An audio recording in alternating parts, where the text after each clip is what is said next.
Petit café les amis, nouveau jour du défi, une vidéo par jour tous les jours à 18h30 sur Raid Shadow Legends. On continue, on avance et on avance un petit peu fort cette fois-ci puisque enfin, ça y est, on a des choses intéressantes à faire de façon très précise. Vous l'avez vu dans le titre, vous l'avez vu sur la miniature, aujourd'hui on a enfin dépassé les 800 gemmes, on va donc les utiliser pour les maîtrises de Wukong. Vous me l'avez répété pas mal de fois en disant que c'est peut-être pas la meilleure façon d'utiliser les gemmes.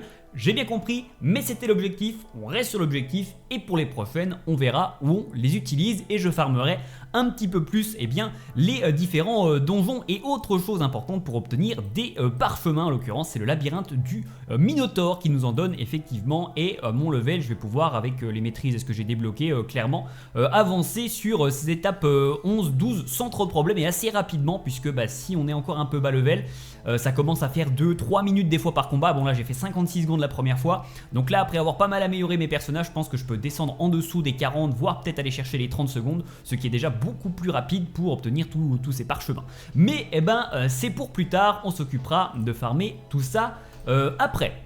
Avant de faire les maîtrises, ce qui va nous prendre principalement la majorité de cette vidéo, on va récupérer un petit peu ce qui est récupérable, enfin surtout visible en termes d'événements et de tournois, puisque c'est le retour de quelque chose d'intéressant pour les plus gros joueurs. Moi je suis un peu limite encore, vous allez voir pourquoi. Je fais juste un petit tour par mon marché pour voir s'il n'y a pas des choses intéressantes à récupérer et s'il y avait des petits éclats mystérieux. On en a 15, on va faire une ouverture, et écoutez hop on va commencer par ça, comme ça on voit si éventuellement on a des choses intéressantes. Est-ce qu'il y a du bleu, est-ce qu'il y a du bleu? Non, il n'y a pas de bleu, hop, on récupère tout ça.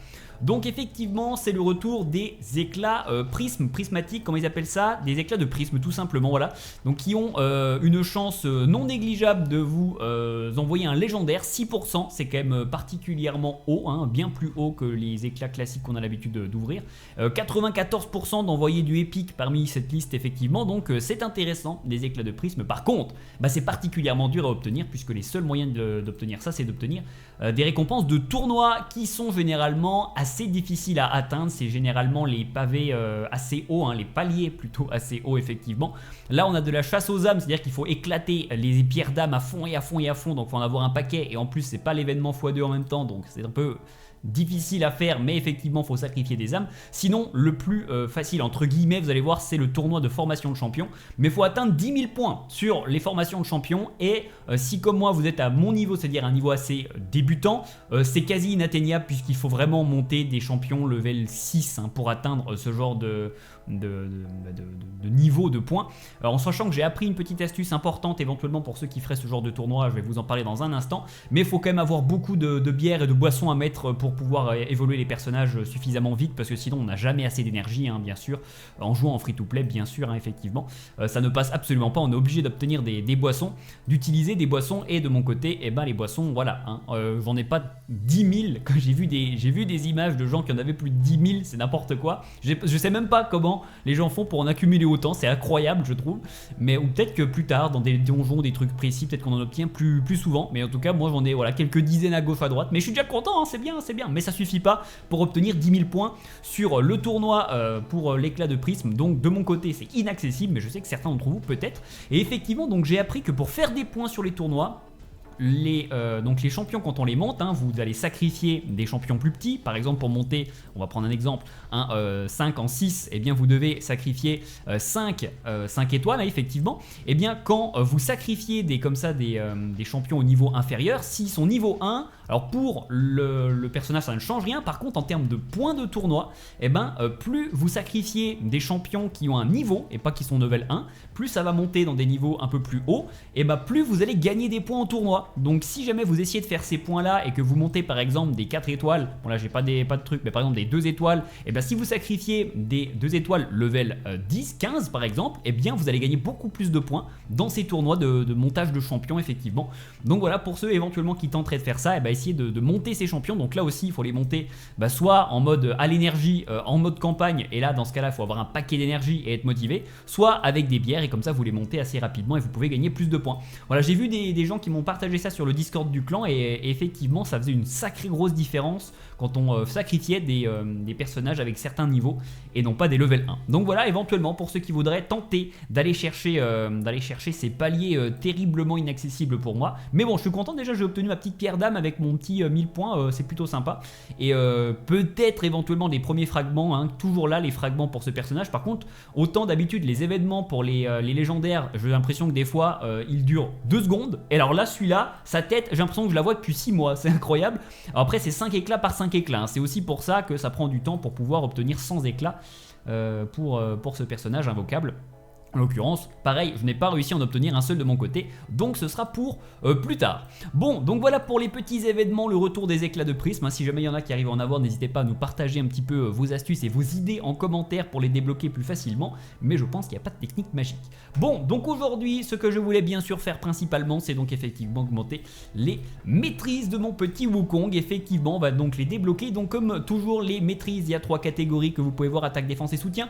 Vous ne pouvez en choisir que 2, effectivement. Quand vous placez des points dans une puis une deuxième, la troisième se bloque et j'ai mis du soutien ici et il semblerait que, eh bien, après avoir suivi pas mal de conseils, que ce soit les vôtres ou également en cherchant sur internet, il semblerait que les maîtrises pour Wukong seraient plutôt intéressants en attaque et défense, effectivement, et pas trop en soutien. Donc on va réinitialiser ces maîtrises et on va les placer. Donc je vais tout simplement suivre les conseils qu'on m'a donnés en les recopiant bêtement, effectivement, et puis vous me direz si vous êtes d'accord ou pas et on pourra changer éventuellement ces petites maîtrises vu que c'est réinitialisable hyper facilement. Donc c'est parti, 800 GM pour débloquer tout ça, c'est parti, let's go. Donc on va commencer par l'attaque, donc on va aller chercher précision mortelle qui est ici, ensuite on va descendre avec frappe vive, ensuite on va également sur la même ligne débloquer détermination inébranlable, sur la ligne dessous on va commencer ici par cibler. Alors je vais pas lire à chaque fois les effets, hein, parce que sinon on va pas s'en sortir, ça va être beaucoup trop long, la vidéo va faire 20 minutes et je suis déjà en retard puisqu'il est 19h34, hein, je n'ai pas réussi à enregistrer cette vidéo avant. C'est censé sortir à 18h30, ce sera un peu en retard, je suis désolé, mais elle sera là quand même. On enchaîne sur buveur de vie, on prend bien sûr. Ensuite on a également renverse-le. Alors je me pose la question aussi de est-ce qu'il y a peut-être des maîtrises à adapter en fonction du stuff également, peut-être de son personnage. Peut-être que si son personnage est spécifique sur tel truc en termes de stuff, est-ce que les maîtrises peuvent un peu envoyer encore plus ce qu'on a en stuff ou corriger des manquements qu'on n'aurait pas en stuff? Je ne sais pas, bonne question, ça peut peut-être être intéressant, vous me direz, ou alors que peut-être que non, absolument pas, peu importe le stuff, les maîtrises seront les mêmes, vous me direz ce que vous en pensez dans les commentaires. Courroux des tués également, on balance ça ici, on finit sur la ligne d'en dessous avec méthodique et ensuite la dernière qui est maîtrise de guerre. Voilà qui est fait pour donc les maîtrises que l'on va placer sur l'arbre d'attaque. On va ensuite enchaîner sur défense, donc on va mettre peau dure ici pour commencer.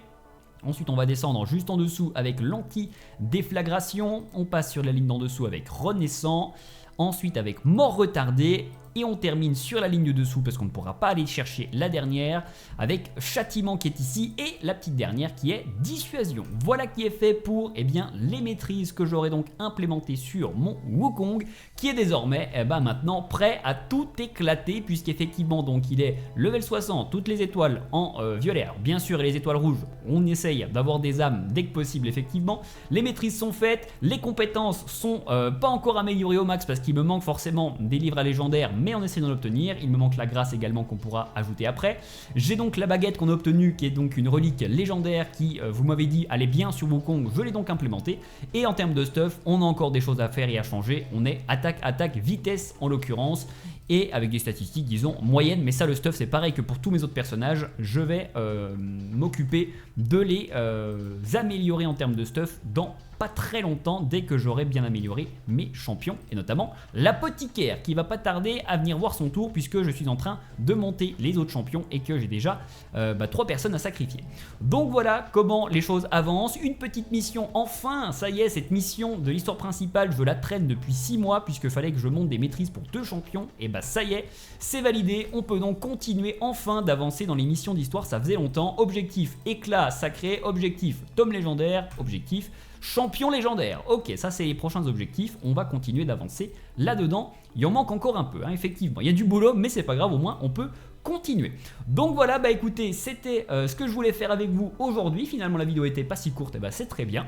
Et bien comme toujours, on continue le challenge tous les jours à 18h30. Je vous attends nombreux dans les commentaires, n'hésitez pas à participer, vos conseils, vos remarques, allez-y à fond les amis. Petit détail également, rapidos. Je vous rappelle que le clan est pour l'instant complet, mais qu'on fait toujours attention à l'activité des membres sur le clan. Et il y a une personne qui est Alezel45 qui a 4 jours d'inactivité.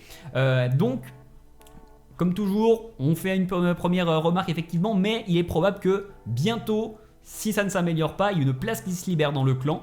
Dans ce cas-là, vous serez autorisé à lancer vos candidatures et on acceptera quelqu'un de nouveau. Attention, il nous faut des gens qui sont actifs. On cherche pas, alors le mieux bien sûr c'est d'avoir des méga puissances comme les gens au-dessus du classement. Bien sûr, si vous êtes un énorme joueur, vous êtes le bienvenu. Mais même si vous n'êtes pas un énorme joueur, que vous êtes un joueur un peu plus petit, autour de 100 000 de puissance par exemple, vous êtes le bienvenu. Si vous êtes à 3 de puissance, évoluez et vous candidaterez plus tard, hein, effectivement. Mais si vous êtes autour de 100 000 de puissance et que vous êtes actif, que vous participez à fond, que vous participez sur le Discord, vous êtes les bienvenus dans le clan puisque c'est vraiment l'activité qui prime avant tout et 4 jours d'inactivité c'est trop. Donc voilà, sachez que prochainement il y aura peut-être l'ouverture des candidatures du clan, que si vous êtes actif, si vous avez un peu de puissance, par exemple moi j'ai 119 000 de puissance, on va dire que normalement vous êtes censé évoluer aussi vite que moi. Plus vite c'est encore mieux, un peu moins vite ça passe, mais pas beaucoup moins vite que moi si vous suivez le challenge. Donc on va dire, j'accepte les personnes qui sont au minimum à mon niveau de puissance, comme ça ça vous donnera une idée de si ça vaut le coup de candidater ou pas. Et actif tous les jours. Voilà pour les détails du clan, parce que le prochain clan contre clan, il faut qu'on le gagne, donc il nous faut des gens motivés. Voilà les amis pour cette petite vidéo d'aujourd'hui. Bah écoutez, on se retrouve demain et en attendant n'oubliez pas les petits cafés.